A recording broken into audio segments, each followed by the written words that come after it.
हमारी शिक्षा सम्राट बनाने की शिक्षा थी, लेकिन आज स्कूल की शिक्षा केवल नौकर बनाने की शिक्षा है। सारे स्कूल कॉलेज में पढ़ लिख कर बच्चे क्या बनना चाहते हैं? केवल नौकर, नौकरी नौकरी, जॉब जॉब जॉब, सबको चाहिए, सबको नौकर बनना है। मालिक काहे नहीं बनना?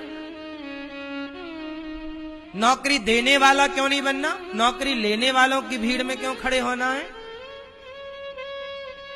सारे नौजवान लड़का लड़कियों का दिमाग शिक्षा ने बिगाड़ दिया।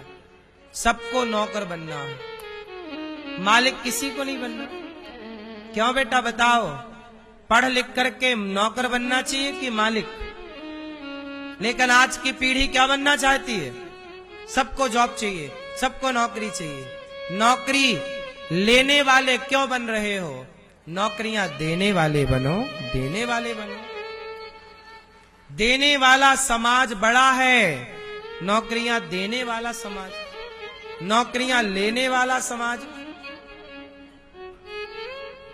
देने वाले बनो। आपको पता है हमारे देश से लोग नौकरियां करने अमेरिका, लंदन, जापान, भारत के बाहर बाहर भाग रहे हैं। हाँ या ना? क्यों भाग रहे हैं? सबको नौकरी करने जाना है। क्यों जाना है नौकरी करने? क्योंकि सबको नौकर बनना है। अपने को बेहतर बनाते, पर आपकी भी गलती नहीं है। आप जो शिक्षा पढ़ते हो उस शिक्षा ने आपके दिमाग को रोक रखा है कि तुम्हें देखो, जो बारात में दुल्हा घोड़ी पर बैठता है ना, घोड़ी पर, बोलो हाँ, तो बारात पर जो घोड़ी होती है, दुल्हा जिस पर बैठता है, उसको घोड़ी को ध्यान से देखा होगा, घोड़ी के दोनों तरफ यहां पट्टी लगी रहती आंखों के पास। बोलो हाँ। क्यों? जो घोड़ी का मालिक है वो घोड़ी की आंखों में यहां पट्टी चिपका देता है कि घोड़ी इस तरफ भी ना देखे, घोड़ी इस तरफ भी ना देखे, सीधी देखे बस। ऐसे ही स्कूल की शिक्षा ने तुम्हें केवल नौकर बनाने की पट्टी चिपका रखी है कि तुम्हें पढ़ लिख कर केवल नौकर बनना है। ना तुम मालिक बनने का सोचो, ना तुम नौकरी देने का सोचो, क्योंकि नौकरी देने वाले तुम बन गए। तुम ज्यादा सवाल करने लग गए तो बहुत लोगों को परेशानी हो सकती है। इसलिए आपको मैं एक सच्ची बात बताऊं कि ना बताऊं? हमारे देश के कुछ नेताओं ने तो चाहा ही नहीं कि भारत कभी शिक्षित हो, क्योंकि भारत शिक्षित होता तो नेताओं का परिवार कैसे चलता। नेताओं को लगा कि हम देश को पढ़ने ना दें, क्योंकि पढ़ लिख जाएगा भारत तो हमसे सवाल पूछेगा, हमारा परिवार कैसे चलेगा फिर। क्योंकि नेताओं को तो अपना परिवार चलाना था। अब बेटा को, चाचा को, ताऊ को, मौसी को, उसको सबको उन्हीं को टिकट बट गई। तुम्हें क्या मिला? इसलिए नेताओं ने नहीं चाहा कि इस देश की शिक्षा अच्छी हो। हमारे देश की व्यवस्थाएं अभी बहुत सुधार के योग्य हैं। हमारे देश में शिक्षा फ्री होनी चाहिए। ऐसी शिक्षा हो कि मुख्यमंत्री का बेटा भी वहीं पढ़े और रिक्शे वाले का बेटा भी वहीं पढ़े। ये समानता होनी चाहिए शिक्षा की। लेकिन इस समानता पर कोई बात नहीं होती इस देश में। चलो, सब हम बता ही सकते हैं साहब।